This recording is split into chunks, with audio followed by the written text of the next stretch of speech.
We are live? Yes, we are. Okay, good. Yep. Hello, everyone. Welcome back to another podcast of Off the Runner and Gundam and Gunpla podcast, and this is episode 12. As always, I am your host, MVious Cosplay, and with me is BucketKnight359. What's up, man? Yep. Hello. It's 12 episodes in. I feel kind of old. What? It's like, I remember when we first started. Now we're 12 episodes in. It's like, I feel kind of old. Oh, man, tell me about it. I mean, we started this just out of boredom when quarantine started, and now here we are.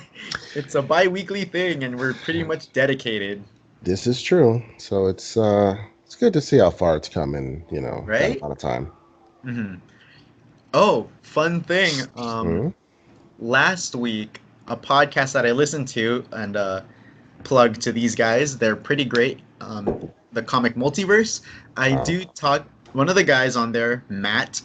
He just started getting into Gunpla all the way in Australia, and the other host there, Joel, up in Canada. He pretty much talked to them about Gundam, where to start, and all that. And then, lo and behold, on their episode last week, they mentioned me out of Oh, random about Gundam. So that was really cool. Shout out to the Comic Multiverse.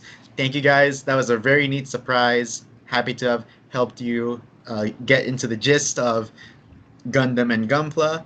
With probably when you guys build more kits down the line, I would love to have you on the show. Just saying, love your content.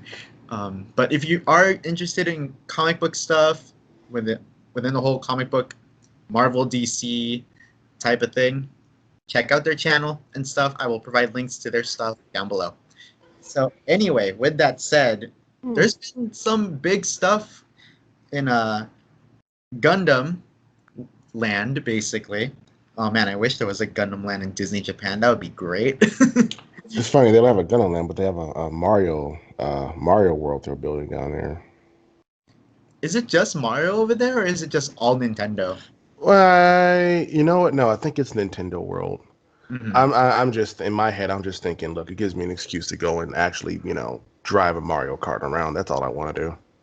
Throw plushy blue shells at your friends just because, even though they're not in first place. Hey, you know what? The blue shells, I mean, are weapons of mass destruction, and they Oh deserve yeah. they deserve respect.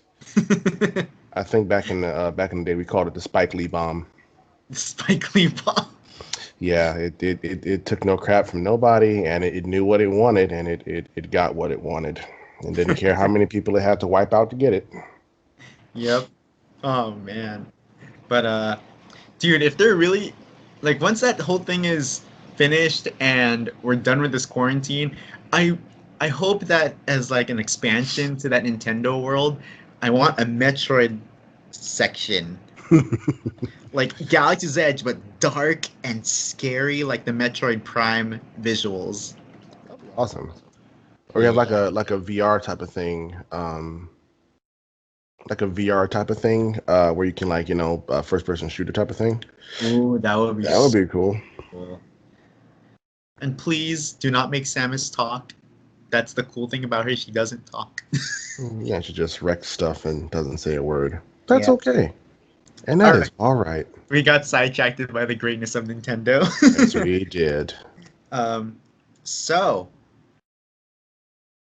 as if getting another model kit line from Gundam wasn't enough, the Master Grade Extreme, we're getting another one, and it is called. We are gonna go to USA Gundam store really quick. Don't see that really quick. Okay, there we go. The Perfect Grade Unleashed RX 78 2.0. So this is Interesting. an entirely new line, just out of the blue, hit us basically the tail end of last week. But this is quite an endeavor of a model kit build. It's pretty large too. It's a 160. Yep, that's the perfect grade scale, and I haven't built a perfect grade yet, but I have built a 160 scale kit. I have too. Um, but this is like, ooh, It's impressive. And good God, you're gonna be built. This is not even the that's initial just a stage. This is that's probably like just a stage frame. 4. You're gonna be building all the way to the inner housing of where the core fighter is gonna go first, Jesus. and the the joints, and then you're gonna build over each layer. Oh my god. Uh, that's awesome. I mean, It this is what I like is. to see because this I is mean, if I were like to build this kit, I would probably be taking about 2 to 3 weeks per stage. probably. I mean, see, this is the kind of like if someone ever asked me like, well, what's a Gundam? How does it work? This is the kind of what you want to have. Is like you can like, oh well, this is how it's built. This is what it looks like. Hmm. You know, this is the they built the frame. They put the armor plating on. This is where this is. You could like take someone through the anatomy of a mobile suit with this thing and Basically. help them to like understand like the mechanical workings of how this works and stuff. So I mean, I really like this kind of stuff, and this is awesome. Mhm. It scares the hell out of me. If I ever had to build this thing, I'd probably lose my mind, but I love it. Yeah, same. Like, with me building kits and stuff, excuse me. But yeah, I would be really intimidated by this at first, especially with the first two stages being so intricate. And then once it gets to probably this stage, I'm gonna assume this is stage 3 or 4 before the fifth one, which is when you're putting the actual colored parts on. Uh, I like how they have where the armor parts open up for like maintenance and stuff. oh yeah, dude, there's so much things that open up on the biceps, everything, That's and the fact cool. you're getting multiple LED colors. It's I guess for something like this, it's good that it's so large. Yeah. Because trying to put together a frame for like your other sizes Oh to boy. that detail would be for lack of a better word, maddening. Oh yeah. The real grades. When I first started building real grades, no joke, I was like, I don't want to touch this. I I feel you there. when I My first real grade was the real grade new Gundam, and I was like, oh man. I literally was starting to have shaky hands when I first built that thing. I was like, oh man.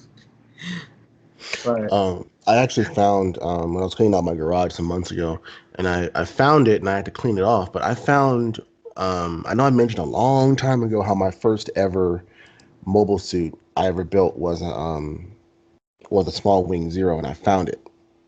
you need to I send me pictures of that so I can include it in post editing. Yeah, I have it here. I keep forgetting to take pictures of it, but I haven't, or shall I say, what's left of it. And I also found I think from that year and 2 years after that, I bought a few mobile suits.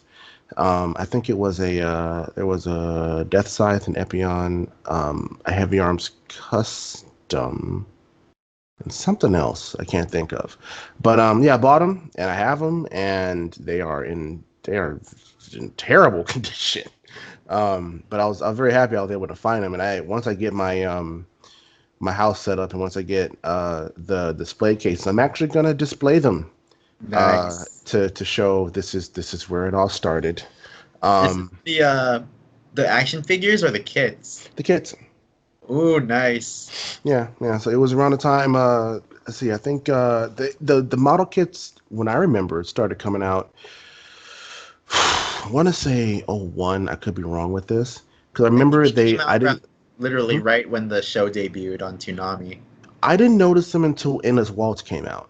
Oh, okay. Yeah, that was the first. That was the first um, trailer advertisement that I saw, and I was like, "Oh, this is awesome!" And I was like, "Okay, I'll go buy them." And then I remember I was not happy when I went, and I'm like, "I'm gonna buy myself a Gundam," and I'm like, "Wait, I gotta put this crap together." I'm like, "Okay, I can do that." And then I opened up. I'm like, "What the hell is this? What the hell is that?" It looks nothing like the box. I'm like, what the hell are those? And that little bitty thing took me, I'd say it would have taken me an embarrassingly long amount of time, about a week to put that thing together because I kept trying to put stuff in there. It was a 144 scale, so I had no experience in putting anything of that caliber together. And this is like 2001, and I remember my grandmother was in the room, and I finally finished it. I walked in, I threw it on the table. I'm like, I'm finally finished it, and she's like, "What the hell is this?" I'm like, "It's my Gundam." She's like, "Oh, that's great." And I don't know why I thought that she would understand the pain and the sweat that I went through to try to build this thing. And then I got mad. I got Just so got mad pissed. at it. I got mad because it took me so long to put together. And I'm just like, I don't like Gundam anymore. And then the very next day I'm just like, okay, that was stupid. So, but yeah, I still have it. And yeah, I looked at it the other day and I'm just like, oh, the memories. Oh, the Is rage. it covered in nub marks? Probably. Actually, back then, I didn't even cut the things off. I just twisted them. Yeah, I did too, but that's what I meant. Like they still have those twisted nub marks on it. Yeah. They're. It's pretty bad, and I think he's missing a few pieces too. He looks like he's been through a war. Surprisingly, I took care of my old 1 to 144 Epion kit from back in the day, Nice. and it I was surprised I still had everything with it, but it had terrible nub marks. I'll take a picture and post it, but um, I cleaned it up and actually gave it proper paint. Hmm. So It's always nice when you get them in the past and then you become more skilled and you're like, I'm gonna fix you. I'm gonna yeah. help you. I'm gonna bring you back to the glory that you should have had long ago. And when we eventually get, please, a real grade Epion or a high grade Epion, I will still keep it, but I will put it right next to the new one. That's fair. It shows the lineage. It makes Yep. sense. Alrighty. With that said, this talk has been for the new upcoming. Oh, and by the way, let's talk about the price here. So Mm-hmm. this is a perfect grade.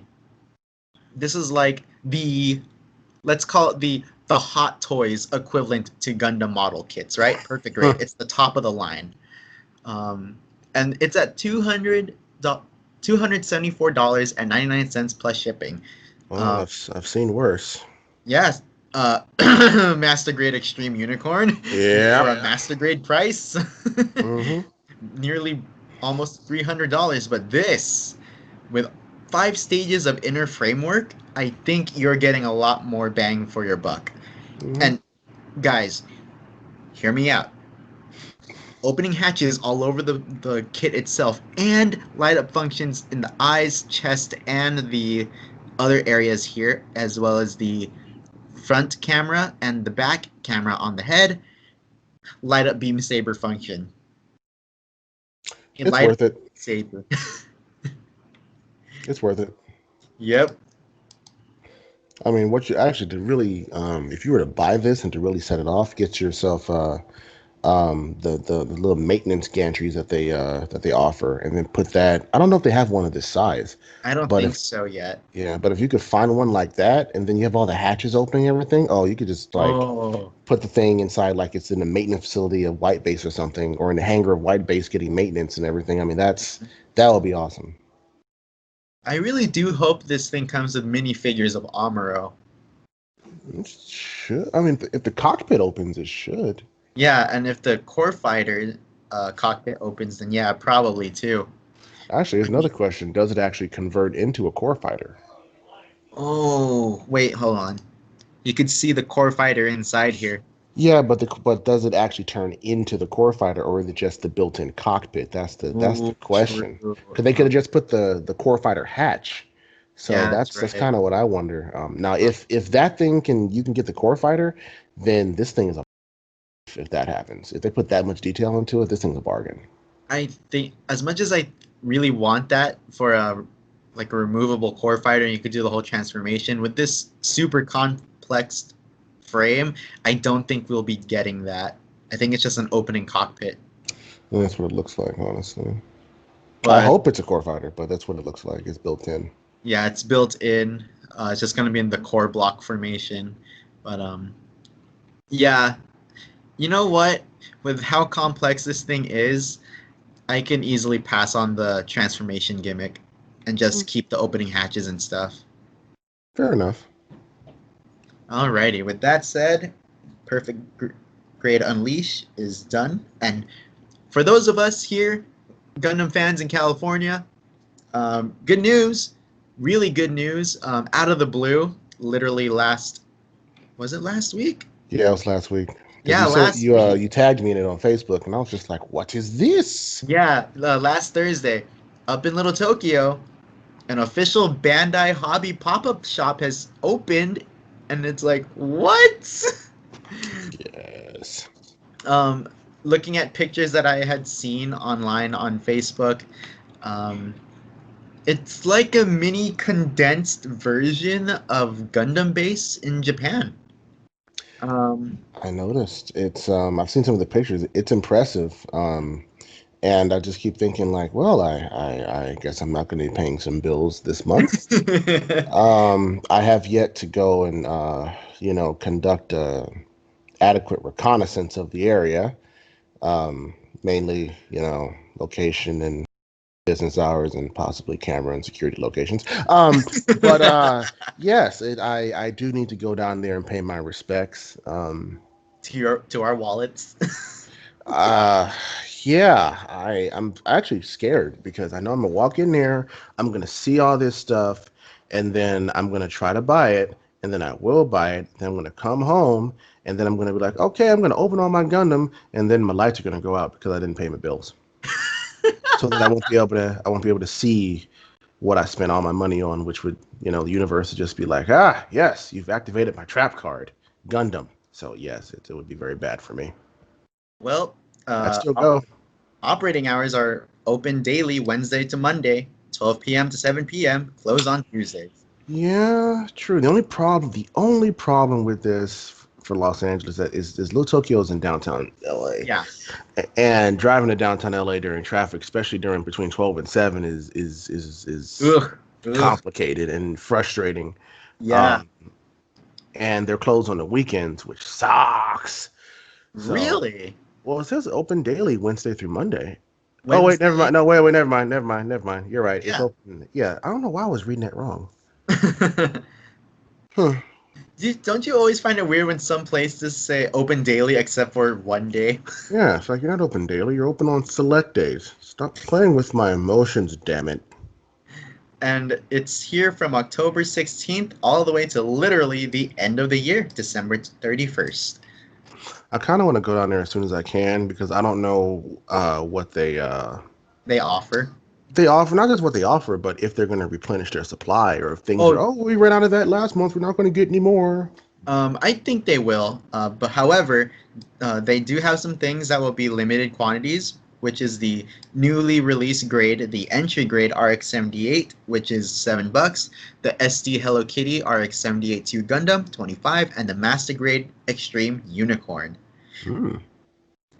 Oh, also, fun thing, there will be photo ops and market exploration around Little Tokyo, where there will be fun Gundam characters and mobile suits positioned in and around nearby shops in Little Tokyo. Fans are encouraged to take photos with these and share on social media, tag Bluefin brands, and use the hashtag Bandai Pop-Up Shop to share your adventures. So, um, one of my friends I talked to on that post that I tagged you in last week Hmm. said um, she might be going on the 31st, and since she and I are planning to do a group cosplay sometime next year for Gundam Wing, me as Hiro, and she will be Relina, she might be down. So if you're planning on going, Edwin, 31st. Um. Yeah. At the moment, my 31st is open. So I'm planning on if going early because of I've talked to some people on a Gundam group that I'm in, and some people have gone already, and they said there's a line to get in. well with social distancing stuff, of course. Yeah, there's a line, and plus with it's Gundam, everyone's gonna check it out. Um, and so, oh, crazy thing! They're Hmm. giving people about approximately 10 to 15 minutes to shop inside because they have to keep people going in and out the store. That is depressing. Depressing and sort of not surprising. True. It's just that you walk in there and you need at least a good 2 to 4 to maybe 5 minutes to let the shock value, set in. And Yeah, then you because have to like walk around, and then it depends on how big it is. Like if you have a massive thing, it's like, and if you really know Gundam, you have to stop, look at something, and analyze it, and then you have to ask yourself, can I afford this, and question your life choices. And 15 minutes is not enough time to truly devote all of your money to Gundam and just say, forget everything else in your life. It's not enough time. Yeah, even when like I think after our last episode, I went to a local hobby shop just to look at their Gundam stuff, and I was looking through and I was like, I'm not gonna get anything. And then like lo and behold, this is before I built my Wing Zero Rebellion kit, custom paint. But I did see the real grade Wing Zero. I was like, am I really gonna do this? Commit to this project? And then I saw another kit, which was the standard perfect grade Wing Zero. I'm like, ooh, no, I'll get the real grade. Decisions. And then I wandered over to the paint area, and that's the thing. They're not just selling the, from what I've seen in some of people's haul pictures when they get home and take pictures of their stuff that they bought, but they're not just selling the kits. They're selling paints, building supplies. They might be selling like apparel, like T-shirts and stuff, That's or smart.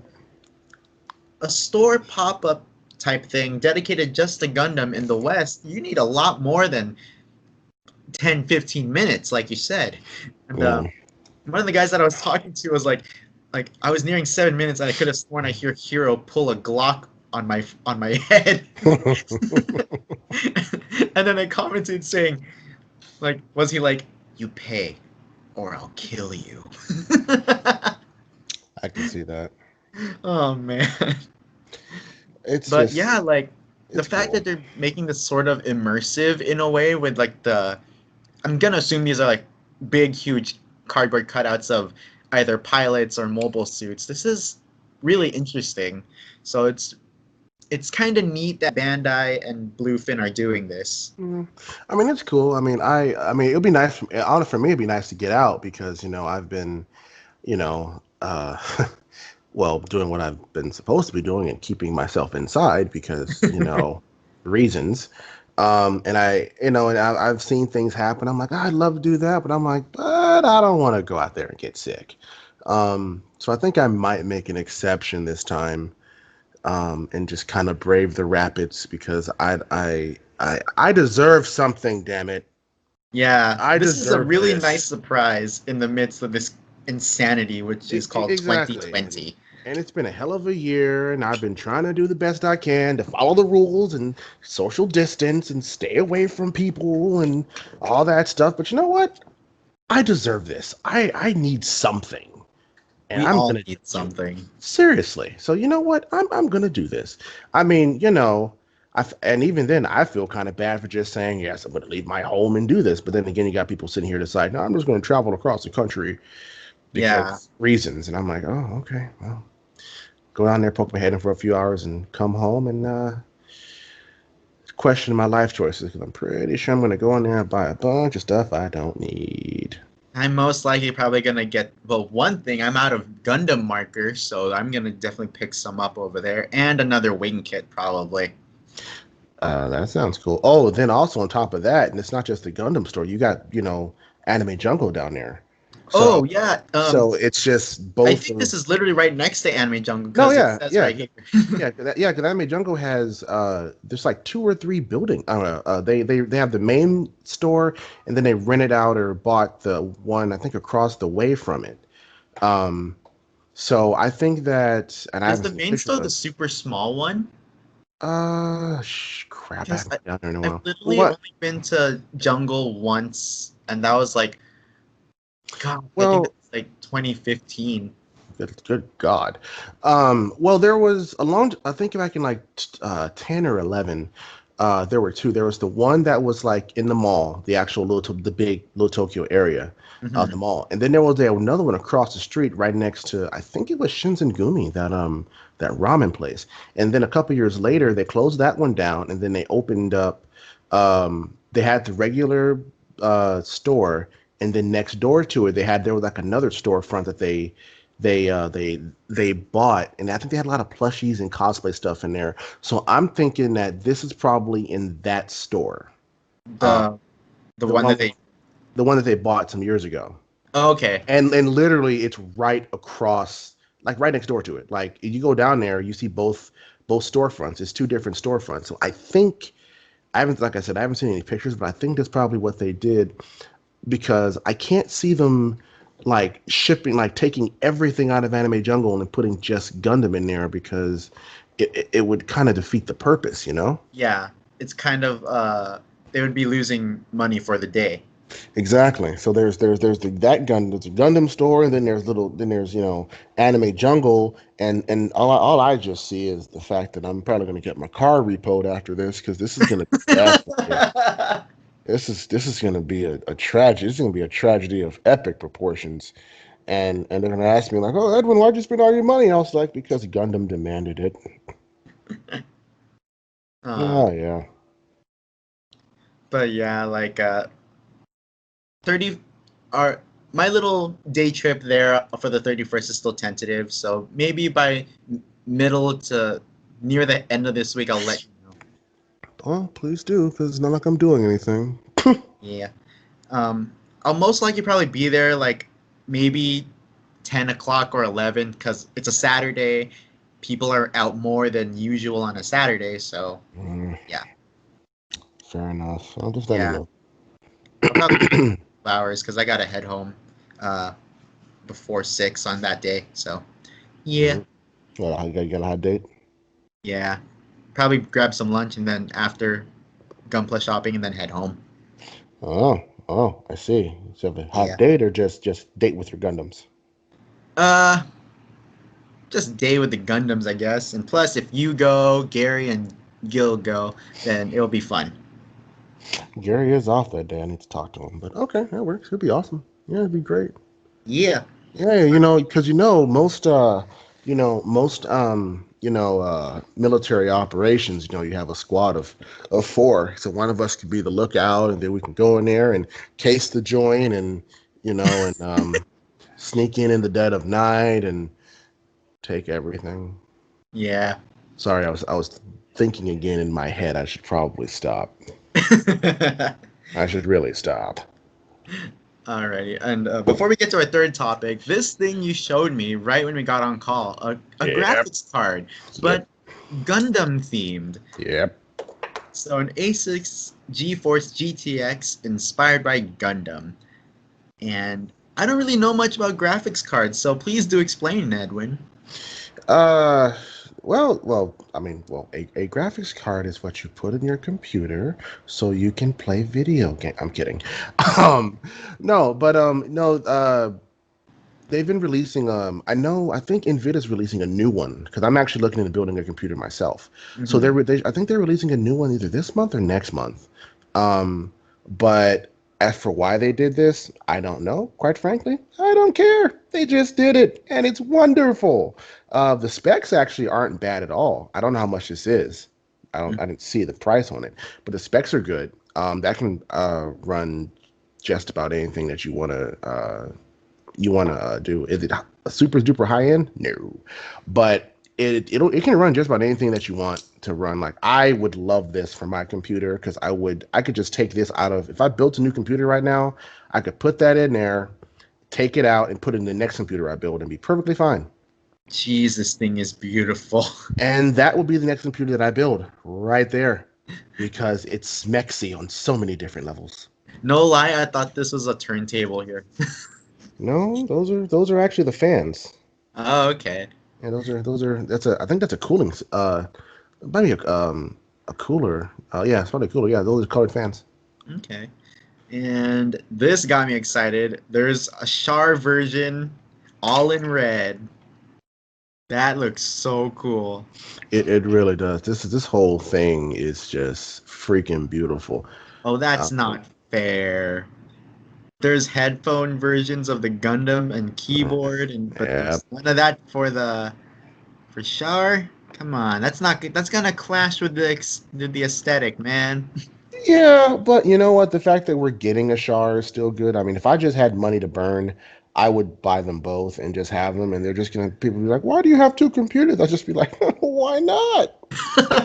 It's Mobile Suit Gundam. It's a Gundam and a Zaku. It's a But then goddamn again, but computer. exactly. But you know what I could do to be funny? If What? cause I play a lot of StarCraft. If I have my friends come over, I could just have him be on my the Char. I could stay on the Amro. Then we can go head to head and be like Gundam versus Zaku. Nice. But will his resource making time in StarCraft be 3 times faster than yours? Probably. Mm, possibly, because this is no ordinary computer. So, I honestly, what I would like to see, I think it would look cool if they made a GIF version. I think the blue would look really nice. Thank you, computer. Appreciate that. Ugh, and they're probably gonna milk the unicorn train again and make unicorn and banshee variants of this. The unicorn would look cool. Banshee would look freaking beautiful. I think the I think Banshee the would be Fenix would look really awesome. good if they did it in chrome gold. I completely agree. This is why I need to win the lottery so I can just buy this stuff and just be I think like, we all need to win the lottery at this point with this year. I've been trying for the last couple months. I've just been like, why not? All I got to do is win once. And then after that, I vanish off the face of the planet. With your gunpla in tow. Oh yeah, I'll just, maybe build myself a house, buy a small island in the Pacific, Is your and house just gonna be shaped like the White Base or the Xeon Mansion? get get out of my head, Marvin. Get out of my head. Yes, most likely it's be something like that, or hell, I might just turn it into the Xeon Citadel from Side 3. And then I live there, and I have my Gundam, and I'll be happy. And it'll Oh, be glorious, and it'll be my Gundam headquarters. And then I'll fly back to the U.S. for a con. Like, where are you going? But didn't you used to live in L.A.? I did, but I don't anymore. oh man. Alrighty, so moving on to our next topic here to Google. Alrighty. So, unfortunately, with the year as it has been, all that we had for the upcoming Gundam movie, Gundam Hathaway, there hasn't been anything except for that little bit of teaser trailers that we've gotten Yeah, that's all I've seen. like way earlier in the year. So, I'm still very excited for it. I would just wish we had a little bit of something like an update, like an updated trailer. Um, I think yeah, there's you're just a watching. lot of stuff going on right now, so that's probably why. Yeah, and so Speaking of mecha stuff, I did see the teaser trailer for Evangelion. Finally, after all this time, so we got that, there's and a that's there's a new Ava movie. yeah, because the rebuild that they were doing years ago. Uh-huh. Yeah, you had like I think there was yeah, those. I have most of them. Yeah, you Okay. have 1, 2, and 3, and there it is right there. Okay. Here we go. Final Yeah, rebuild has been dated in Japan. and it's supposed to be out in January, but this started. I mean, I remember I was at Anime Expo in 2009 or 2010 when the first one came out, and then they released the first one and the second one, and then there was like 2 or 3 years, and they released the third one, Yeah, in and yeah, yeah, there 2012. it is. There it Yeah, is. I seen only the second and the third. I haven't checked out the first one yet. First one's good. Yeah. Yeah. So all this stuff was really when it came out. Yeah, it came out in 2012, and then it just vanished and just didn't. Yeah. So yeah, I'm. This is news to me, so I'm super excited. Oh Um, yeah. I'm kind of a bit of a casual when it comes to Ava. I'm not gonna lie, but because I didn't start with the original series, I started with the rebuild films first, but then I went back to it. But yeah, I even have a real grade Ava Unit One. Uh, by the way, since we are talking about Ava, we go back to. I don't need to open a new tab. Go back to USA Gundam Store, pre-orders. We are getting another Oh. movie coming out. Oh, they're releasing the alpha.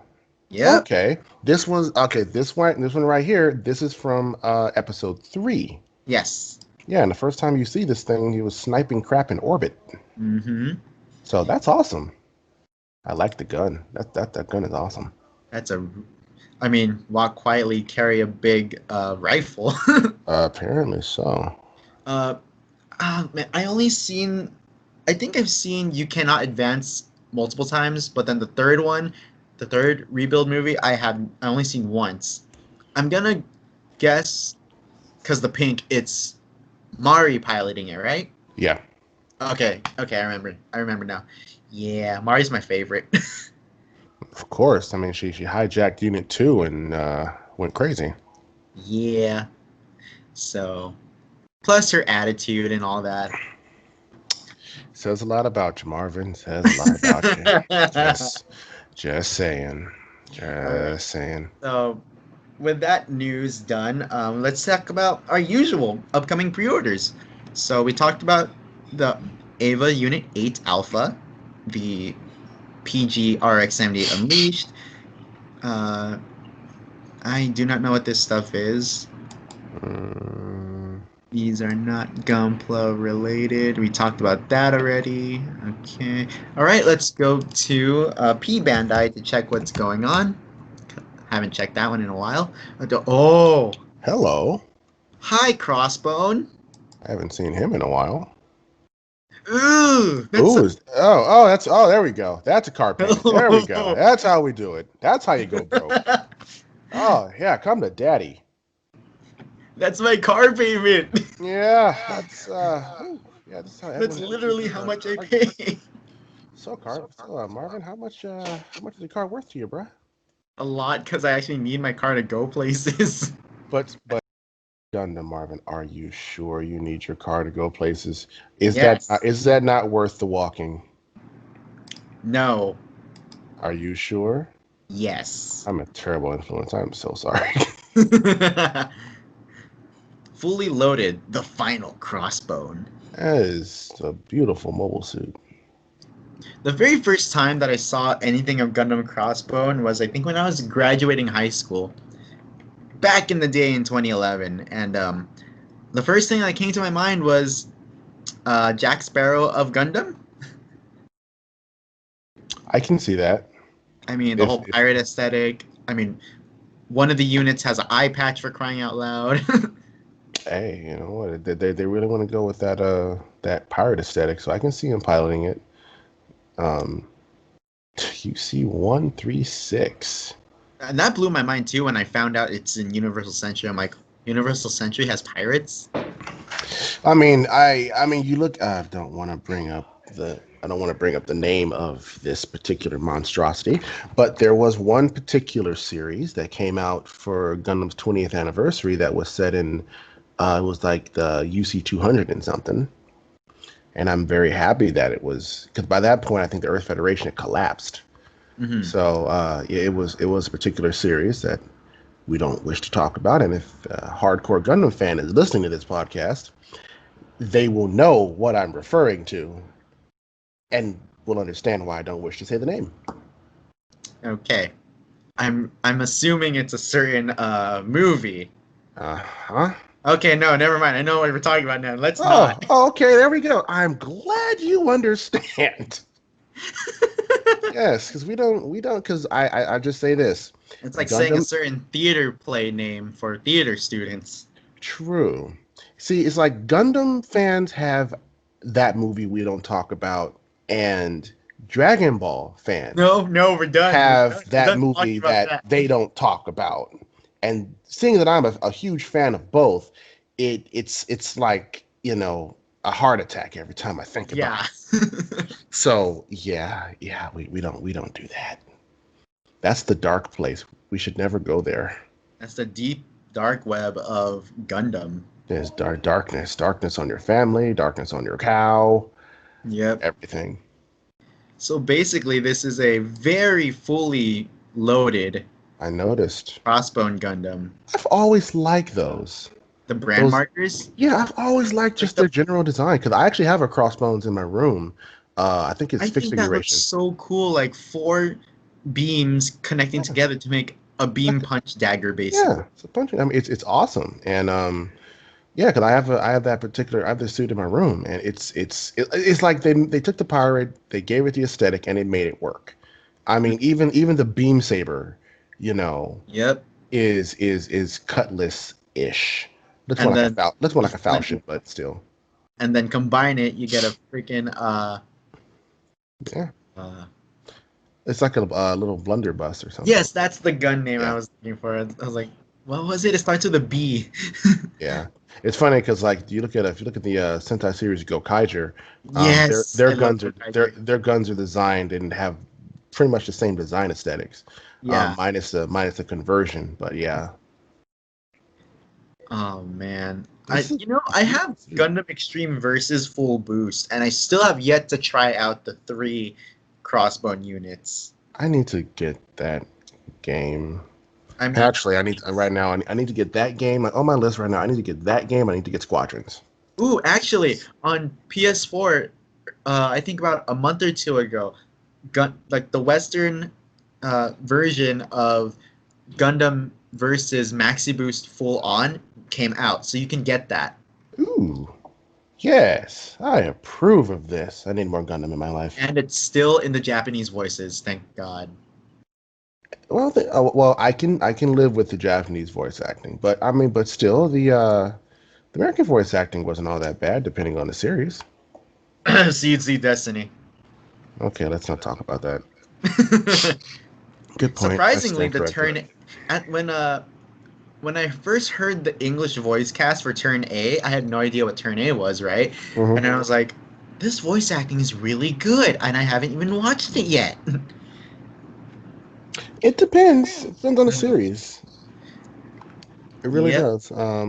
Like if you look at Gundam Wing, I mean, back now you look at it now compared to back then, yeah, it could use a little work, but But hey, how it's about still that Emmy decent. Award winning performance by our favorite guy, General Septum? Oh God, yeah.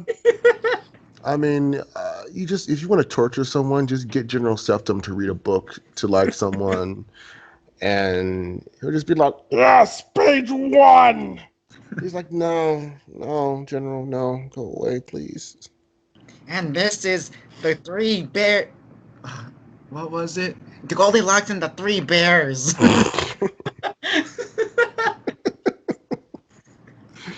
Oh my God. I keep saying I'm just gonna like record something in his voice, but every time I try to do it, I can only do it for a few seconds before it hurts my voice. Until you just start dying of laughter. Pretty that and my throat hurts, and I'm thinking that, you know what, maybe this is the universe telling me just to stop. I wouldn't be able to do it because I'd start laughing way before I even start. Yeah, I'd probably have to practice, and what I wanna do is see if I can do how long if I can do his voice for like most of or an entire one of our podcasts and see if I can pull Oh it off. God. I But wouldn't be I able don't to talk. I'd just be laughing the whole time. and but not just that, but just do it in his just act like him, do it in his whole mentality. But Oh man. I don't know if I Just being can so impulsive. seriously, I don't know if I could do it. And then at the end, you know, someone just throws me off the roof of my house and shoots me. And okay, going really quick, going back to the Crossbone Gundam. Um, I really wanted to buy the real grade, but when I found out it's smaller than the real grade wings, I'm Hmm. like, no, there is no way I can put this together if it's smaller than those kits. Yeah, you gotta draw the line somewhere. Like, I, let's see, my well now three, my Wing Gundam real grade, Wing Zero real grade, and Wing Zero Rebellion real grade. They're about maybe 4 inches tall. The Okay. real grade crossbone, from what I've been told, is about 3 3/4 of an inch. Yeah, that matters. That's an SD size. Yeah. But the fact that this is an actual model kit, the real grade crossbone, and I've seen the accessories through pictures, and those are super thin and tiny to build and put together. Like these, the screw whips and the scissor anchor. Mm-hmm. Yeah, hilarious that the scissor anchor comes from the crotch area. Gotta love it. But yeah, the fact that the little ports to plug things in, especially like here. They're like probably as big as like the little nub on a mechanical pencil before Yeah. head pieces come out. Yeah, You I'm know, like that took me away from building that type of model of this Gundam. I think the future of Gundam at one point in the future, you're going to need a magnifying glass and some tweezers at some point. Oh, not just a magnifying glass. You're gonna need a scientific microscope. Probably because it's going to have you, build the armor plating from a molecular level or something. Oh, Um, jeez. I see it's the future. It's going to be the greatest Gundam ever, but you have to build everything. Yeah. It's just amazing how versatile this suit is, like from a combat perspective. Yep. And I, I'm a sucker for the cape look, the full cloth. Hey, no more power to you, man. It looks good to me. It looks great. I mean, Yeah. I would buy that, and I'd be like, "This is great. I own this now." Am I gonna? Well, Well, let's I don't talk think you about. really need to build anything because it's a metal build figure. Oh, hmm, interesting. Alrighty, moving on from that, let's go to the main page for Gundam. And up, Oh, the Providence. All right, yep, Providence is that's getting cool. some love. Yeah, I see. I like it. It doesn't look all that. Well, I like the design. hmm Like the Providence and the Legend Gundam, both of those look really good. It's funny. I see a lot more. I see a lot more. Hold on. I see a lot more Legend than I do Providence Gundams. Oh wow, Yep, that's has cool. all the Dragoons flying out. That's okay. I like that's a good design concept. I think the Providence was really underrated because it was a pretty solid suit Yeah, for what it I mean, was. if you take the Zeong and just make it into a Gundam, that's basically it. Yeah, true, true. Yeah, it's a really solid suit, even from its design standpoint and its specs. It's a really good suit. Mm-hmm. I've always liked this design because I'm a sucker for funnels. I mean, I'm not even gonna lie about that. I mean, when it comes to funnels, I'm like, oh, that's cool. I want it. And I always thought just like how crazy the armaments is. I mean, the Dragoon pack is super big and yeah, bulky, and you got the beam rifle that's even almost as big as the Gundam itself, and then you get like the beam saber that's attached to the hand. yeah, Like, um, dang, yeah. I know it fits, and then you have the Legend Gundam that's like a 2.0 basically. yeah, and they took the base design, then they built up on top of it, hmm and they pretty much just made like the perfect evolution of the suit itself. hmm So, and while keeping the base design where it is, so I think that's awesome. Yeah. Alrighty, moving on. Okay, we talked about these already last time, so we will take a quick trip to Big Bad Toy Store. The fact that the Phoenix is $500 is terrifying. Oh my god, yeah. Yep, and it terrifies me even more with that metal build crossbone. I'm like, that's nuts about. And the crossbone in every single version of it, whether it be a model kit or a metal build figure, it's still tiny, like Hmm. really tiny. And True. in terms of Big Bad Toy Store, we talked about pretty much all these, and they just updated the. Yeah. Well, on here they're charging a little bit more for the perfect grade compared to USA Gundam Store. So that's that. They still got the Dynasty Warriors Gundams down there, which are cool. The Cow What? Cow Lube, the Dynasty Warriors Gundams. Oh, I thought you said dinosaur Gundams. I'm like, wait, what? What? Yes, yes. Gundam has acquired Transformers, and now we have Grimlock. Nice. Alrighty, so I guess with that, the pre-order talk is done. Not really much at the moment going on, except for the Perfect Grade Unleashed that came out, and as well as people are slowly starting to get in their Master Grade Extreme Unicorns. So It should. Also, I think the fact that Gundam Expo is over, and I think the last couple of shows we were talking about what they announced and released. Mhm. So I think now we're kind of in that lull of like, all right, here's all the stuff. And so a few months, and I think in a few months, maybe around Christmas, they might have some new stuff. You never know. Oh, by the way, speaking of Gundam and Hello Yeah. Kitty, uh, Yes. I was Yes. Yes. Yes. I was at Love it. Frankenson's last Sunday, just out of like random. Yep. Uh, Turns out I only bought a Gundam lining pens, but um, yeah, I still need to go to the Frankenstein's ever since they reopened the new one. I still need to go there. I'm just happy they're open 3 days a week now instead of What just two. what days do they open? Still Wednesday and Saturday, but they included Sundays. Oh, they had okay, that's Yeah. convenient. So the I next might time I plan a next trip time I out go there. there, or even when I even check out uh, the Gundam pop up, eventually, I'm probably gonna get the Hello Kitty Gundam. Yeah, I think I might have to partake in that too because it's necessary.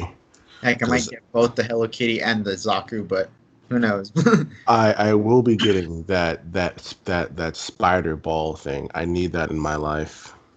Oh yeah. Hold I really need that in my life. on. Where did I see that? Was it new type or I don't remember, but it's in a Gengar. what the? Hey, look at that! It's a Gengar. Huh? All right.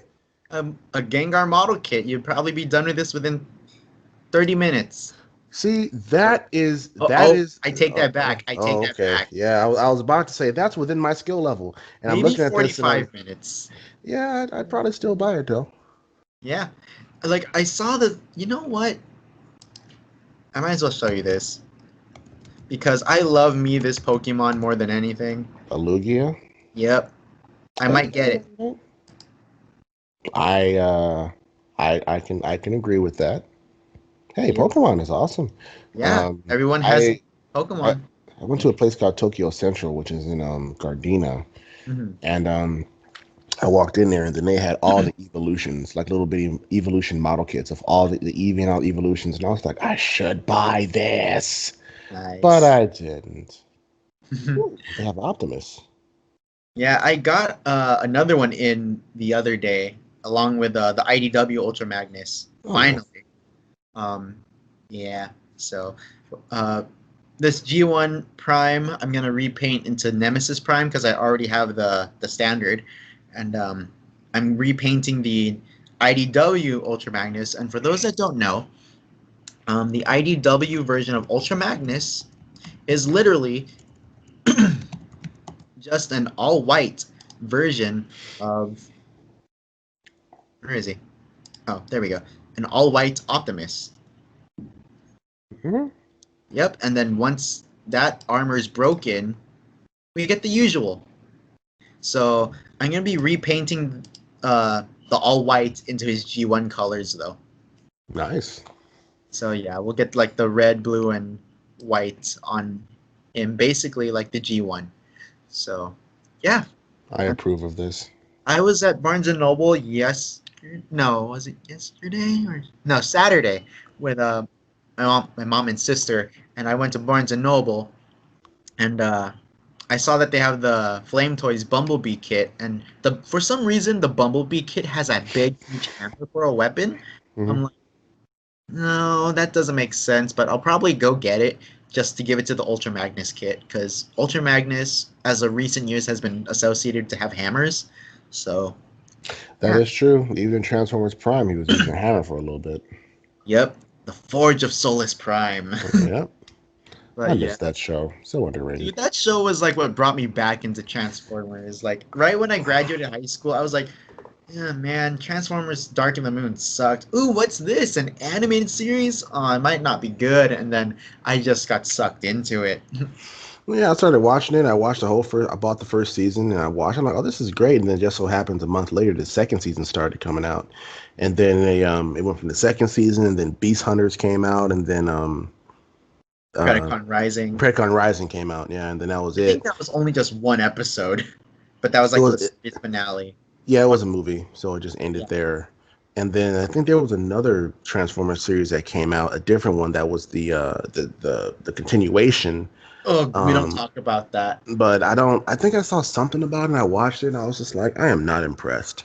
Wasn't it terrible? I was not. I watched the first episode and I was like, yeah, I don't. I just this has not gripped my soul. So Like, and the no. fact it brought back Prime after that very emotional self-sacrifice at the end of TF Prime. True, because people were telling me that's BS. They shouldn't have done that. I'm just like, no, that's Prime. That's what he would do. That is the most true. That is true to his character. Like, Yeah, yes, exactly. I But mean, then he in would. the That's what he sequel does. series that you're talking about, Robots in Disguise, Yeah. they brought him back. Uh, Yeah, they oh, but undid then, yeah. sacrifice. But another good series, War for Cybertron, is good. Ooh, ooh, yes. And then now we're waiting on Earthrise. And on top of Like that, that the trailer. the toys for Earthrise and War for Cybertron are awesome. Yep. They are Go- beautiful. Let me go back to because they're up on pre-order right now in Big Bad Toy Store. Cause I have cause I have a few here. Oh yeah, there's Megatron. This isn't usually a Transformers podcast, so we should talk about it because we are It's there. getting There's still a new, robots. a new Beast Wars leader class, It's Megatron from awesome. yes. Yes. It looks good too. Like it's like Yeah. one of the best. I mean, the head looks more. Honestly, it kind of reminds me of Diablo from uh Primal Rage. Is it Primal Rage?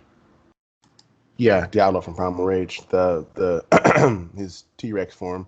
But no, like transform it's dead on. It's dead on. Yeah. You could stand it side by side and it's freaking dead on. And that is beautiful. Cuz like the early Transformers or Beast Wars toys, they were cool, but they were just like, eh. Yeah. Okay, question. Do you prefer the T-Rex Beast Wars Megatron or the Dragon version that he gets upgraded to? Hmm. To be honest, I've always been partial to his trans metal form, to be honest with you. Which one is that one again? The one in between dragon form. Uh, It's just up in trans metal Megatron, and you'll see it. Transmetal. Oh, this one. Yeah, I've always liked that one. I wasn't really a fan. I mean, his dragon form, don't get me wrong, his dragon form is freaking awesome. Don't get me wrong, I love it. But I've always just, well, not only that, but his dragon form never got much screen time True, true. because he gets it towards the end of season 3. Hmm. And I think that was, I think maybe 2 or 3 episodes before the end of the series. So I didn't see much of it. But we got his transmetal form through all of season 2 and season 3. Hmm. So I've always liked that the form and everything. What got me about the series though, I was hoping Rhinox would get a transmetal form because he always had that minigun. So I was wondering like what kind of weapon would they give him um, if he went transmetal, but eh. Alrighty, going back to here. Since you know what, let's talk about Transformers. So you did watch the entire Siege season, right? Wait, what'd you say? You did watch the first season of War for Cybertron, right? Yes, I did. Okay, cool. Yeah. Um, like one of my friends watched it and he was like, I don't like it that there's not too much action in it. I'm like, well, yeah, it's has already been going on. It's not the start of a war. Yeah, it's It's the story. ongoing, and it's before they left to go to Earth, which is where all the action happened. True, but I think because I read some of the comic books, I have some of the comic books here about the War of Cybertron and what happened, and also one of the best comic books I ever read was The Rise of Megatron. Okay. Because you watch everything from Megatron's perspective to where he was a miner and a gladiator and how he rose up. Another good one is the novel that came out. Oh, I I, gotta for, check that out. I forget the name of it. I got to look for it. I have it here Send me a somewhere. pic of the cover when you find it. I will, but it shows. It basically shows like the novel goes back so far to where Orion Pax, who as we know becomes Optimus, Yeah. he's still a clerk. Yeah. And You get Megatron is a gladiator, and it shows when Megatron or Megatronus and Orion Pax met. And in that book, it shows, I don't want to reveal what happens in it, but it shows the moment when they had that they're falling out, and it shows the moment when they both practically went their separate ways, and then the war starts after that. yeah. And it starts off, and it's not even violent how it happens. It's very political. And if you listen to what Megatron is saying, he has a point with what's going on, because all Megatron wanted was change. He was like, the caste system doesn't work. We should rise up and do this. He made a good point. Problem is It's that, method of doing it. yeah, and then he It's was always and you're going against the High Council, and these people have been sitting here. You have millions of years, because they live so long. So yeah. you're dealing with hundreds of thousands and millions of years of No change. politics, no change. Everyone's set in their ways, and then he rises up to try to stop everything, and then eventually he just gets so pissed off to where the war starts. And then Orion Pax is like, "Yeah, you're right, but there's a peaceful way to do it." And Megatron's like, "Well, peace doesn't solve anything." Um, and then there was one part in the novel which was cool, because Megatron says, "I have that, and it's awesome." Oh, Megatron said, this? "Yep." You have this already? It's not even out Wait, yet. wait, wait, wait, wait. Oh, never mind. I thought it was the. I'm looking at it. I thought it was the Earthrise one. Oh no. Oh, The and Siege of this Cybertron. is I mean, I have a Siege of Cybertron one, just not that one. like the only Siege toy that I have is Shockwave, and it was a leader class. But my biggest gripe with this toy line, it's great that they're all in the G1 scheme, but it's the fact that leader size toys had gone down in size. Yeah, I have. Like I have the leader class Power of the Primes Optimus, and that thing is massive. Hmm. It's like almost an 11-inch tall figure for a leader class. And when I got leader class Shockwave, he's like, without all the extra armor and stuff on him, he's like only about 7 inches tall. That's odd. That's like a Voyager class. Hmm. They must have. I don't know what they're trying to. I got nothing. I don't know what they're trying to do. Yeah, like as much as I'm excited for the leader class Beast Wars Megatron, I'm just like, how tall is this thing gonna be? I really like that Jetfire. Oh yeah, the Jetfire and the Omega Supreme though, those are freaking massive Yeah, figures, and Skylinks. true. I mean, they're big characters. Oh, they are. Yep. Oh, dude, what was your reaction, by the way, when Omega Supreme showed up at the end of episode 6 for Siege? I had a very large smile on my face, and Yeah, I same. was excited. It's kind of the same way that I felt. Actually, when I was playing War for Cybertron, I don't think it was Mega Supreme. I think it was Metroplex that showed up in the game. Yeah, I yeah, it was think. Metroplex. Yeah, so I kind of felt the same way when the Metroplex pops up. I'm just like, our Decepticons are gonna die. I literally thought Megatron was gonna die right when Omega Supreme was gonna smash him. I was like, oh man, it's just like the game. I did too. I'm looking forward to the next season though. Next season's gonna be really good.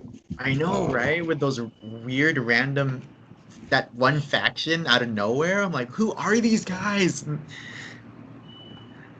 And spoiler alert. One of the mhm. Transformers figure reviewers that I follow on YouTube, um, like for season one, the Siege chapter.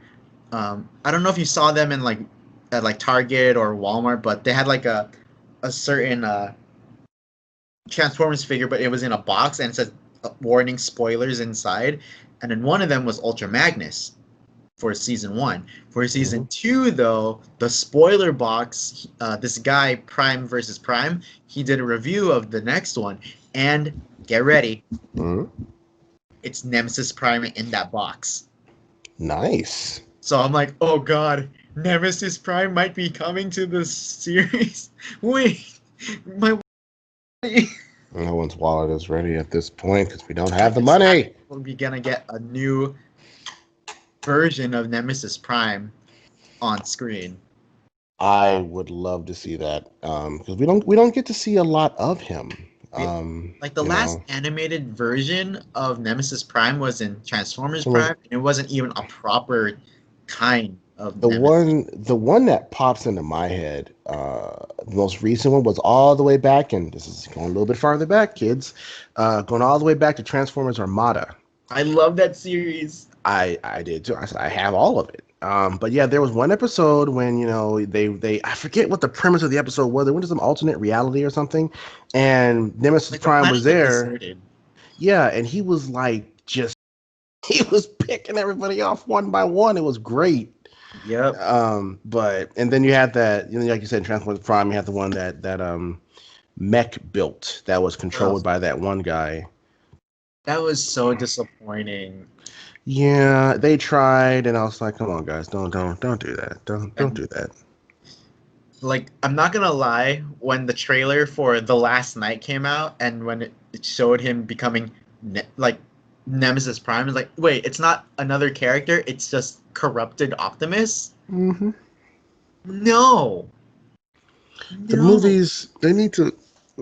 Don't get me started on the movies. That would Yeah, require a whole other podcast or a I whole think other we should. episode. I think we should like devote another episode just for a rant on the Bay movies and the absolute praise of the Bumblebee movie. Yeah, if we did that, I'd probably have to pour myself a drink. Same. And the thing is, I don't drink. That's I don't even drink, so that's how bad that conversation would probably end up being. It's like I'm hit the bottle, but hey, you don't drink. I know that's how bad this conversation is. I'm gonna go and get myself some Jack, and yeah, that's where's my evening. Oh man. Alrighty. Moving away from Transformers talk. So now I'm just gonna go to Google really quick, pull up some random Gundam images here. Let's just type this in because um, let's see. Build Divers Re-Rise. I think it's slowly starting to wind down and finish. So with that said, It's a Gundam.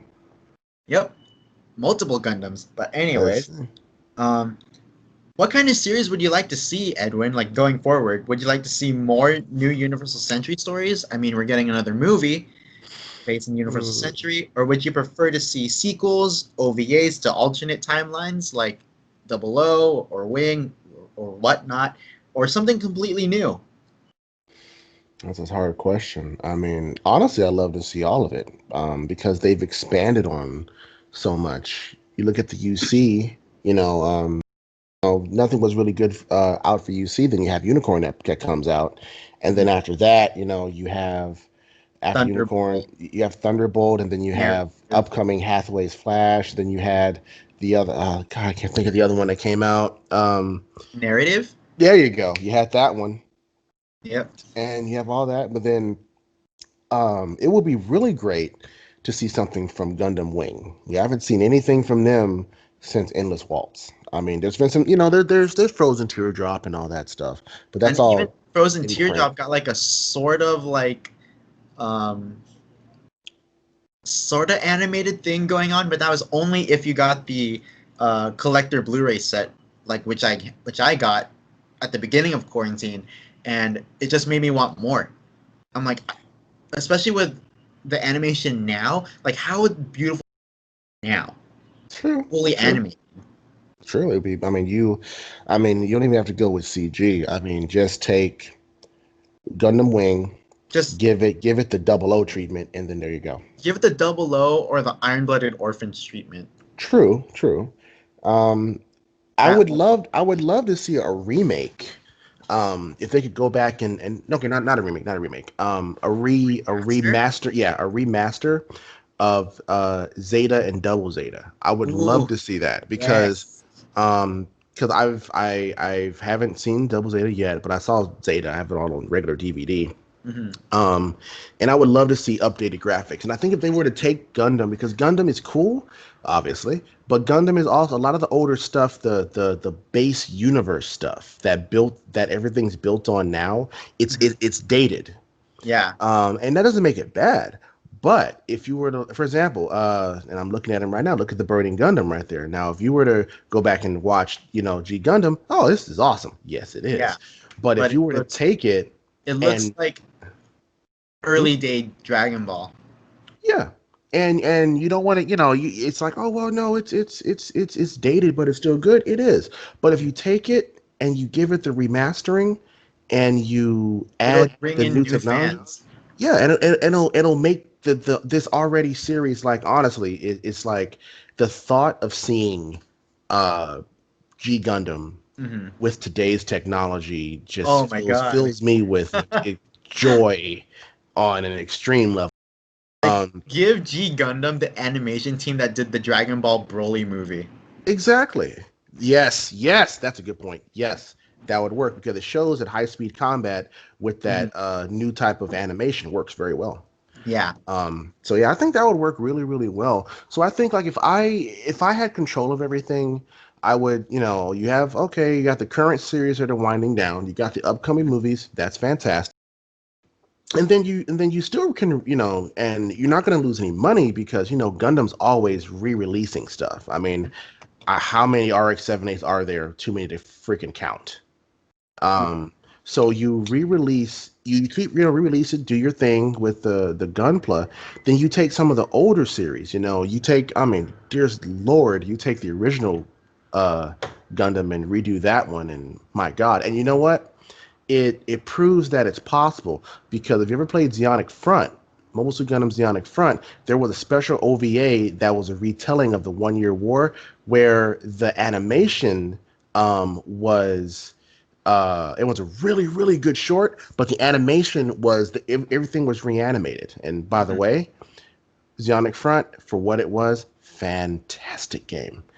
Um, Was the shorts animated in the same style as 8th MS Team and yes, it was. It was. yeah, I And it remember looked seeing it those looked it looked on really, YouTube. really good. Just go to YouTube when we're done with this. Just go to YouTube and type in Zeonic Front OVA. special, like, video, Mhm. and it's, even by days, it was really good. But even if you just took the original Suit Gundam from 79, and then you just say, oh, we're just going to apply 98, 99, 2000 graphics, you still increase it. You still enhance it. Ooh. But I think if you were to go back, and people might agree or disagree with me, and that's fine, but you reimagine, or not reimagine, you remaster some of the older stuff, and it'll make us older fans, we're just like, this is awesome. It'll make us, it'll bring in a lot of new people, just like, oh, okay, because a lot of new anime fans are like, oh, well, it's great, but it's old and we don't want to watch it, Yeah, like you older know like, animation is kind of hard to bring people in. Like yeah. A good example of this, look at Robotech or Macross. mhm. Fantastic series. Going Like, back to people, Transformers, G1. exactly. People just don't know, but they say, "Oh, here's all the new Transformers stuff. We love it. That's fantastic." But then you go back and look at the older stuff. It's like, "Oh, I can't really get through this." And even then, hey, it's Lieutenant Slugger. I mean, Agar, whatever his name is. I might Um, play this dude because he looks awesome. oh, you should see his suit, the Mudrock. It's his suit, the Mudrock, is fantastic. There's actually some model kits for it. Just It's see, literally just called Mudrock. it's called the Mudrock. There it Oh is. my god. Yeah. There's two different versions. There's the prototype version, because it actually, the cool thing about this one, that's the incomplete version. The complete version hovers with all that weapons, but it hovers like a Dom. Ooh, high speed. Exactly. So if you look This? at, like, yeah, look, see the verniers on the back? Yeah. Ooh, kind of reminds you of the new Gundam's verniers, A little bit, yeah. just pointed Um backwards. yeah, and it ain't fun to fight against, I tell you that much. It's a terrible, terrible thing to fight. But yeah, you take all that, and then 'cause that's a custom suit that they made specifically for the game. Ooh. Yeah. Um. Oh yeah, there's a Gundam girl right there. I actually have that picture. I can tell this was done in the early 2010s. Yeah, but it's still a good suit. It's still an awesome suit. But yeah, that's what I think. You remaster it, then you bring out new stories, or you take Yeah, or you take that remastering, right? Let's say you use the original Mobile Suit Gundam, right? yeah. But now you have all of this source material, from uh 08th MS team, 0080, 0083, Zeta, Double Zeta, all that stuff. You have all that stuff after this. So you could reimagine Gundam, leave the story, but tweak it a little bit to kind of foreshadow what is to come. Yeah. Like for like something real simple, just like okay, look at the Battle of Solomon, for example. Ooh. Doze was fighting with Big Zam, but he tells Imagine his that with graphics and animation from the origin. exactly, Oh my god. exactly. But you take Instant that scene, money with right? Sunrise and Bandai. Instant money. Please do that. That would make me so happy. But you take that scene and then you say, okay, but then he told his wife and his daughter being Haman, I mean not Haman, Minerva. Geneva. Um, it's like saying, hey, you leave, right? So they leave and they go to, I think they go to a Bawaku, I think, Yeah. and then after that they go to the asteroid belt. So you set up like, okay, we're gonna go here, and then at the end of the series, you see the remnants. You see Shar, you see Haman, you Hmm. see Minerva, you see all of them Setting hop up on the Zeta. yeah, they hop on the ship and then they head off to the asteroid field. You don't got to be like, oh, okay, well, they're leaving because as Gundam fans, you know when they're going to come back, but Hmm. they put it in the series like, hey, this is what happened. This is when Yeah. they left. Um, Matter of fact, look at 0083. There was a brief cameo of Haman in one scene. Yeah. We Um, can miss her. and she had like what, two sentences, but you knew who she was, you knew where they were, you knew what they were talking about, and you knew with 0083, you're just like, oh, okay, we're gonna see her again in 2 or 3 years. Hmm. And things like that, you can adequately foreshadow it. You can expand on some of these things. Yeah, you want to add some new series, you want to add some new um, battles to it, expand the 1 year war more, show some of the other battles, reflect what's in the video games. Like for example, in Zionic Front, one of your missions is you are chasing White Base and you have to find it. Hmm. But at the same time, you have to avoid the Gundam because It'll kill you. the Gundam is hunting you. And Ooh, that's tip terrifying. and typical thing with the how accurate the game is, beam rifles will one shot you. Yeah. And even though you're using Zeonic mobile suits, you don't have beam rifles. All you have are what they have. You do not have any beam weapons. So when you go up there and you fight White Base, or you have to get there and then it's going to start shooting crap at you, and then you have to go and take out his weapons. But the funny thing about it, the game, and it when I was younger playing the game, it pissed me off. But it made sense. You cannot kill the Gundam. Yeah. You can't even get a lock on it. You can like I managed to. You can select your path, and it's kind of squad based. I actually had this ingenious plan. I outmaneuvered the Gundam. I surrounded it. I managed to surround him. It was each team has like 3 suits. I had 9 suits. We were ready. We jumped the Gundam. That was the day I found out that we can't kill the Gundam, and he wrecked our faces. You can't kill Gundam. Gundam kills you. Yeah, and I was just like, and that I think I put in like 2 hours on the game at the time, and I was enraged. But per the story, it goes with the story. Yeah. As a matter of fact, this is how detailed that game is. Remember when Garma died? Yeah. Well, basically, the mission that you play is the mission to find White Base where it was hiding inside that stadium, and the very I was wondering, it's like, is this that episode when Garma shot down? yeah. And literally, like, and the thing is that in the background, even Shar pops in. It's like, hey, your mission is to find, and you hear the dialogue between Shar and Garma, and they're just Ooh. and they're chatting about, oh, we're gonna find this, we're gonna find that, and Shar's just like, oh yeah, Garma, come on down, the Gundam's down here, yeah, Oh. do that.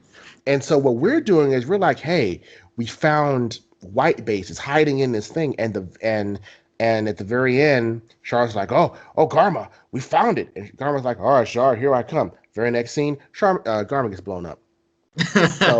So, that is how accurate it is. And the thing about Zonic Front is you're only on Earth.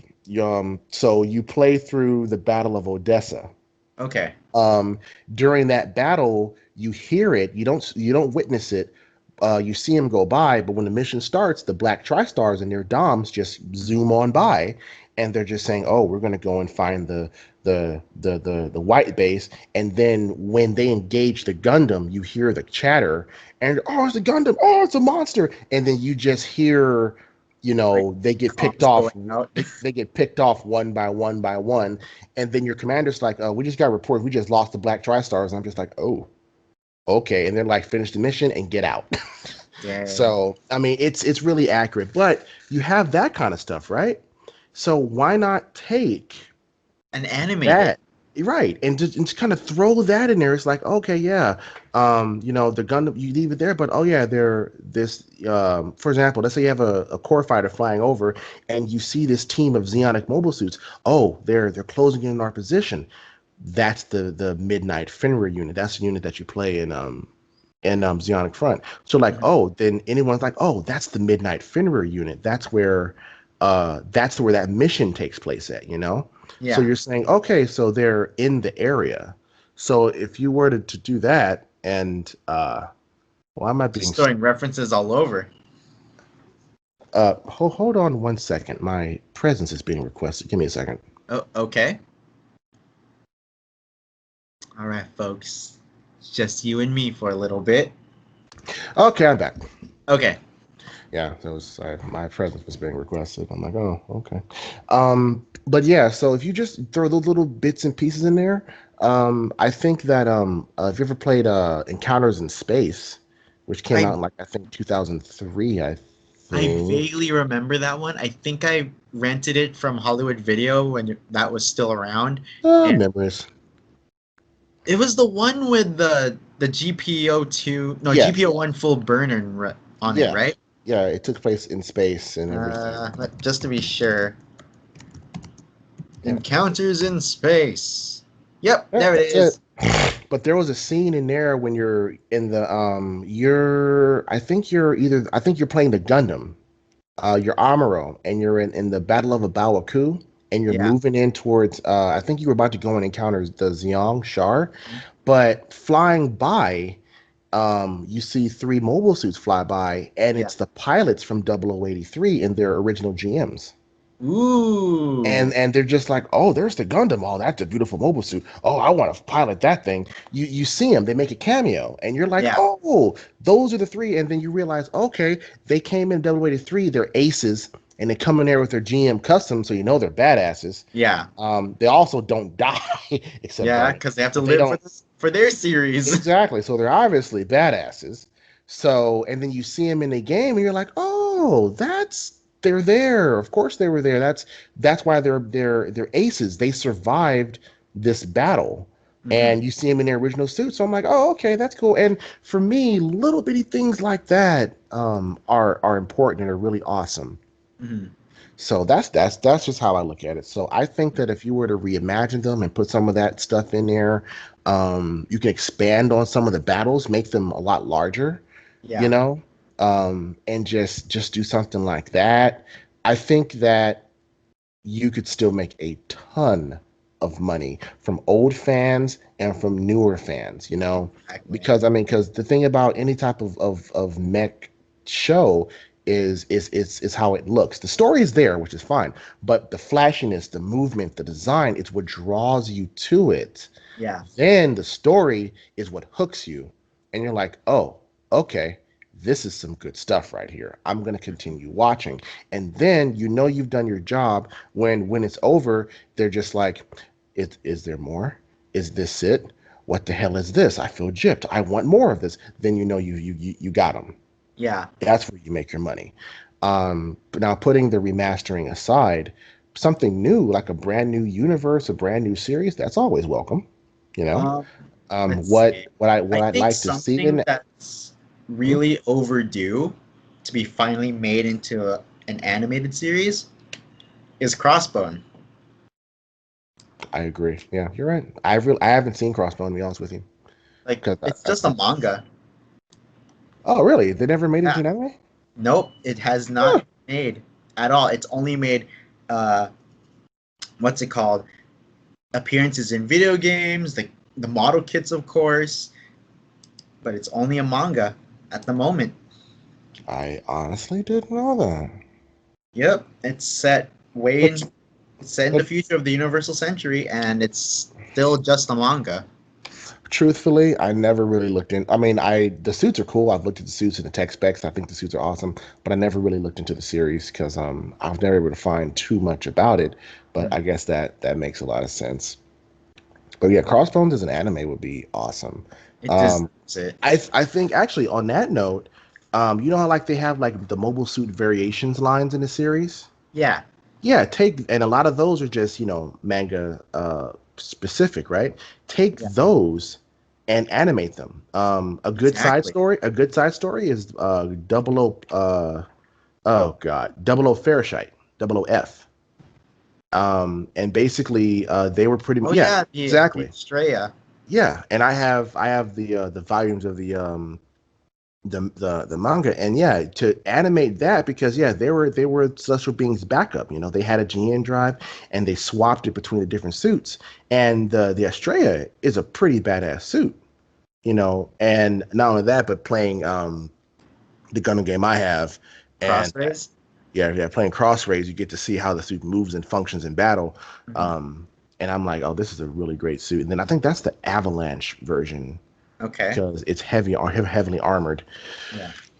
But yeah, you were to animate that just using just Double O's technology. I mean, there you go. Yep. Because if you read the manga, they were present during some of the fights that were going on. Really? As a matter of fact, one of the mangas, the when Corner killed Aeolia Shinberg, and they activated the black box with Trans Am. Mhm. Fawn Spock was in the Astrea when it happened, and his suit just lights up. Oh snap! So he So even gets more red. he gets the same message, just like, yeah, you in the suits, and he's like, what the hell is this? Why is it speaking to me? Who is this man? And then all of a sudden, Trans Am starts up. Oh, Because I don't remember yes. what he was doing, but he was definitely in his suit on a mission or something, and his suit starts up, and it's just like, oh, look at that. Okay. Hmm. So those kind of things are very interesting. As a matter of fact, here's another thing with them. Remember in the end of season one when the Gundams were destroyed. Yes. Farashite is the one that managed to capture. They were the ones who took Kyrios's GN drive. So Ooh. because remember when Kyrios was captured and they were brought in. He was brought in and captured. Yeah. Yeah, Hallelujah. Yeah, they captured the Kyrios, but the GN drive wasn't there, and people were like, "Oh, well, where'd the GN drive go?" Because he didn't release it. And that's what happened, because Lock On released GM Drive and sent the suit back. And you know where all the other GM drives went. But Farashite's the one that grabbed onto, or they managed to arrive to the battle site right after everything was done. And they're the ones that gave Celestial Being back the GN drive so that they could make the Arios. Yeah. So it's little things like that that I think are really, really cool. Like filling in gaps. Yeah, yeah. Like how Rogue One filled the gap between Revenge of the Sith and Episode 4. Exactly. Or a part of the gap, and it ends like literally hours before episode 4 begins. Or 'Cause literally right at the opening of Episode 4. pretty much. As a matter of fact, it's a funny story about that one. Like the novelization of the book actually explains why the Star Destroyer caught up with the ship, because before the battle started, they were trying to fix a hyperdrive problem. Ooh. So what happened was is the ship was launched before the hyperdrive problem was fixed. Mhm. That's why they broke down in orbit of Tatooine. Oh, I see. I So This whole yeah, time I thought it was like, oh, they just needed to go over there because that's where Obi-Wan was. Oh yeah, they according to what I read, that's where they broke down. Oh, broke down. Huh. That's what I read. Now it could just be the fact that they were on their way to Tatooine and broke down, maybe, or it could have just is how it slowed them down. But that's what I was reading, and I was like, oh, that's interesting. Okay. Information, gotta love it. Look at that. But I think that and I think that's one of the things about having, and it goes with um any series. Like I'm a huge Star Trek fan, right? Mhm. And a lot's happened since, the 60s when the original Star Trek came out. You have Star Trek, you have Next Generation, DS9, Voyager, but you have the games, you got the novels, you got Discovery, you got all this new stuff and all this new lore that came out. Then you got Enterprise, which was the prequel Mhm. to even Kirk. I think it was 90 years before Kirk. So if Star Trek were to go back and kind of add all that in, because their novel series did that, where they took all that stuff and they made references to different things. Mhm. So which is cool. But when you get such a rich um, universe full of all this stuff, it can get kind of overwhelming. But at the same time, it's one of those problems that you're kind of smile at because you're like, this is a problem, this is a challenge, but it's a good challenge because you have so much rich information, so many characters that you can throw in here, which opens the door for new stories. You can expand on things, and you have a group of people, the fans, who would appreciate that. Like if you were to like redo Mobile Suit Gundam Wing Yeah. and up to update graphics and expand on some battles, um, add some things from Frozen Teardrop and the prequel and all that kind of stuff. If you were to add all that, then yeah, you'd have so much cool stuff, and just or foreshadowing of what was to come, Yeah. you know. Like like what I was talking about with the illustrated picture drama, it was pretty much like this format. Like you would be reading descriptions like an actual novel. And the cool thing about this, like it had original cast voice acting, and Oh, then there would be nice. subtitle. Hmm, But nice. it's like imagine that, but with like animation from the origin. But I think they will still stick to the art style of Wing because the actual ending had this, and Interesting. that's official. That's an official ending for ending sequence. And the best thing is they made a new song for well, 2Mix had done a new song for the intro. Um, but the ending song they kept rhythm and motion. Nice. So when I saw this ending and I heard that do do do do do, I was like, oh god, ah! My ears are Bring back all happy. that good nostalgia. Yep. Hmm. Yeah. So hopefully, I know that a lot of fans have problems with Teardrop, but if you were to animate it in such a good way, I think it could it could win them over, Yeah. and especially with like even the art visuals that were in the picture drama. Imagine that fully animated. Yeah, I can see it. It would be awesome just to see some of the new. Yeah. Oh, all this stuff is kind of depressing the hell out of me because I'm just imagining the possibilities and knowing that we may never see any of this. I mean, the only thing that we got from Frozen Teardrop is a very expensive Snow White prelude, and it's just in white and gray. No one knows the official color of this thing. Just we can assume. But it's still I awesome. know. And you know what disappointed me about seeing the pictures of that fixed figuration figure that we talked about way early in the show? What? It didn't even come with a cloak. Oh, You can't even drape a cloak over the darn thing, and people have paid $300 to $500 for it.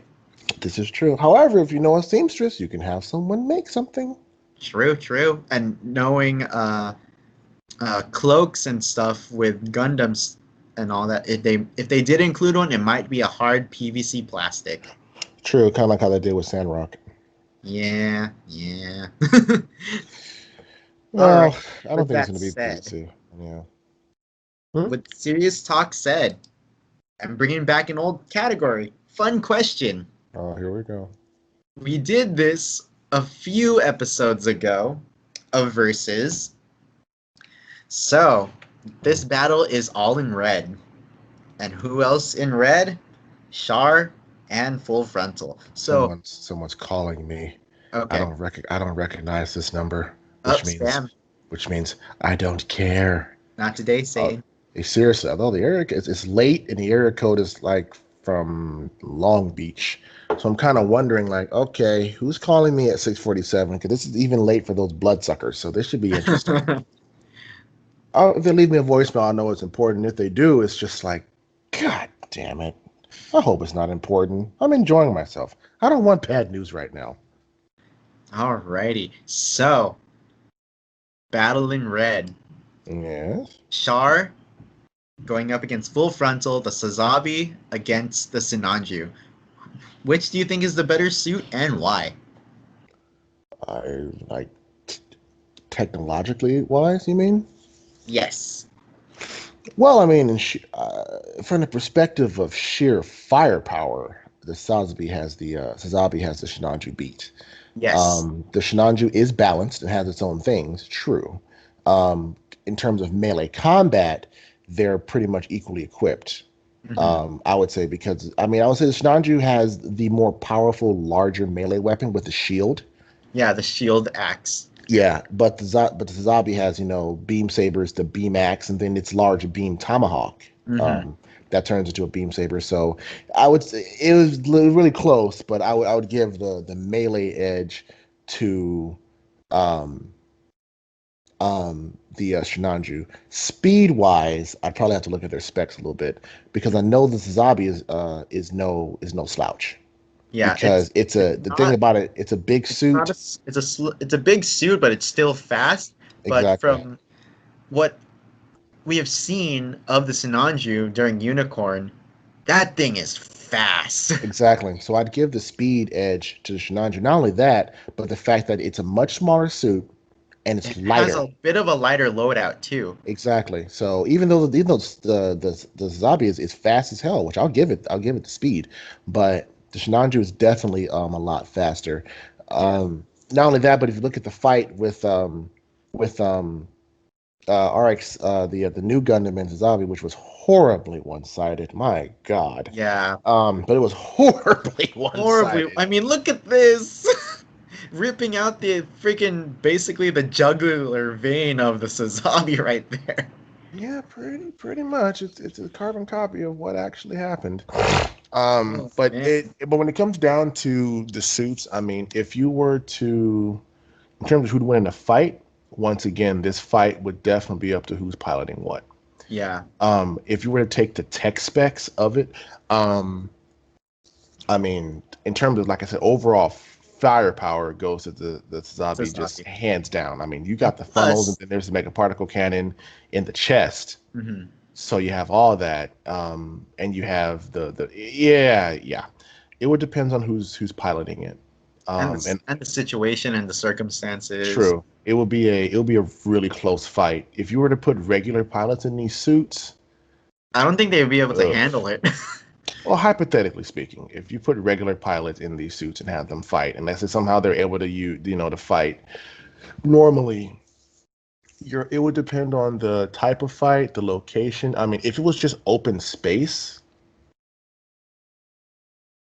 oh man, that's a combat scenario that's pretty rough because in open space, you'd say the Shinanju could just fly circles around the Sazabi, but at the same time, you have the Sazabi with its funnels, and you have that three-dimensional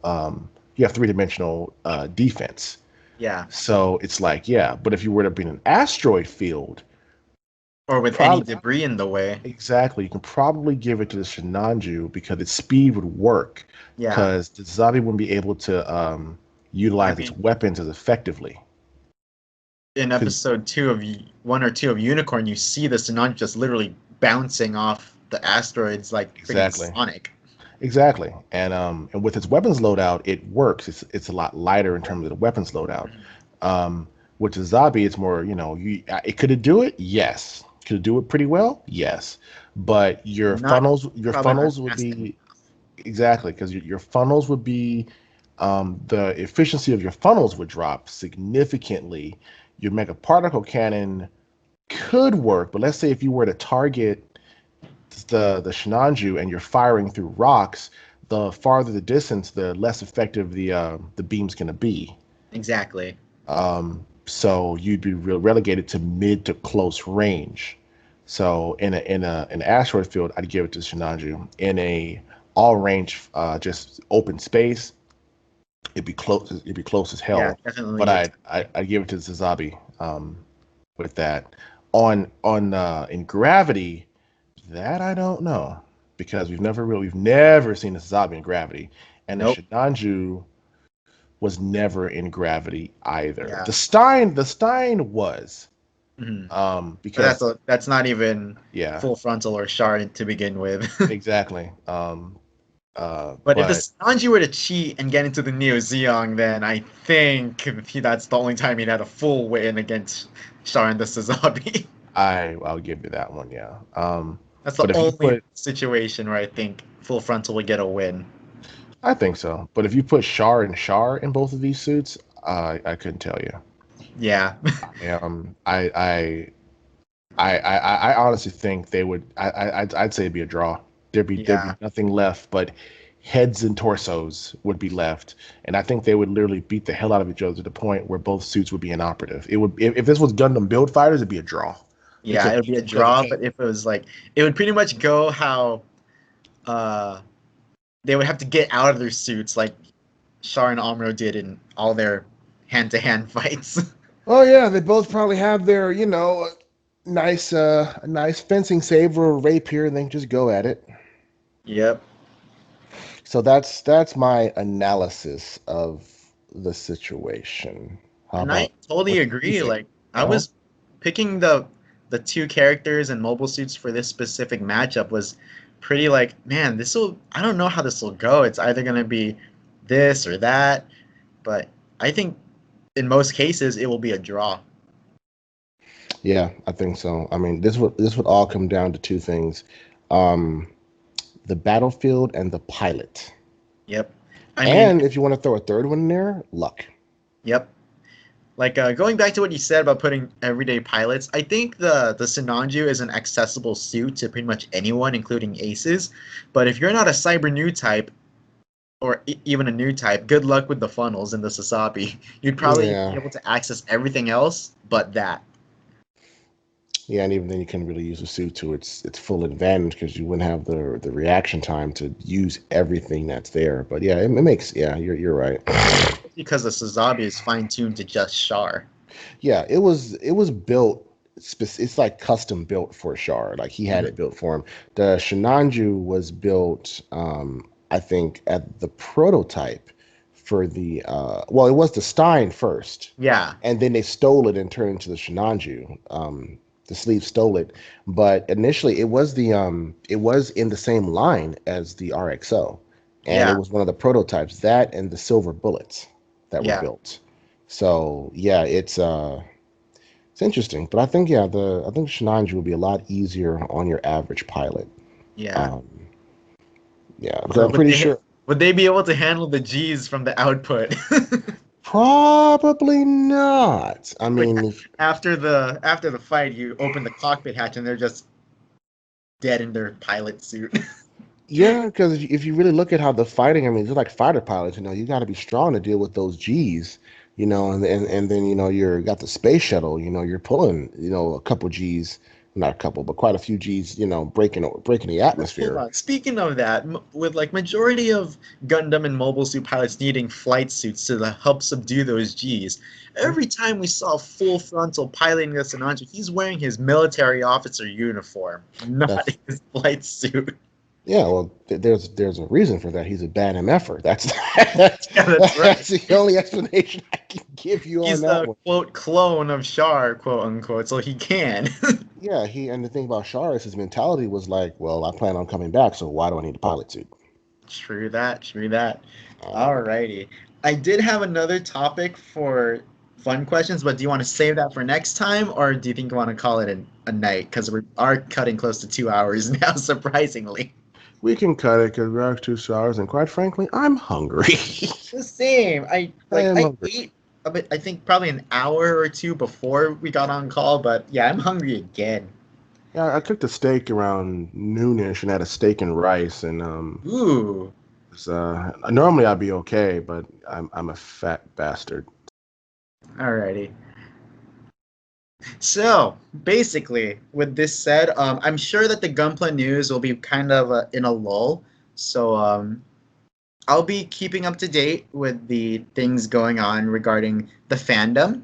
So with that said, uh, well, the next show will come along as the news comes along. So I'm not sure if we'll be sticking with the uh, bi-weekly at the Mhm. moment.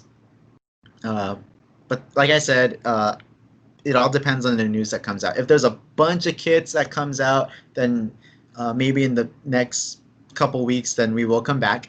But since the news has been pretty kind of lackluster, we might push it to 3 weeks just to be sure. Makes Uh, sense. who knows? We might make next week the Transformers talk if there is no news. Hey, I mean, we could just go to other stuff. There's Evangelion out there. There's Mhm. Transformers. I mean, hell, if you wanted to go with large robots, we can always switch over to Sentai and Power Rangers. That's always fun. We could do that too. Yeah. I'll be sure to put that as a little poll in the YouTube upload. See, there you go.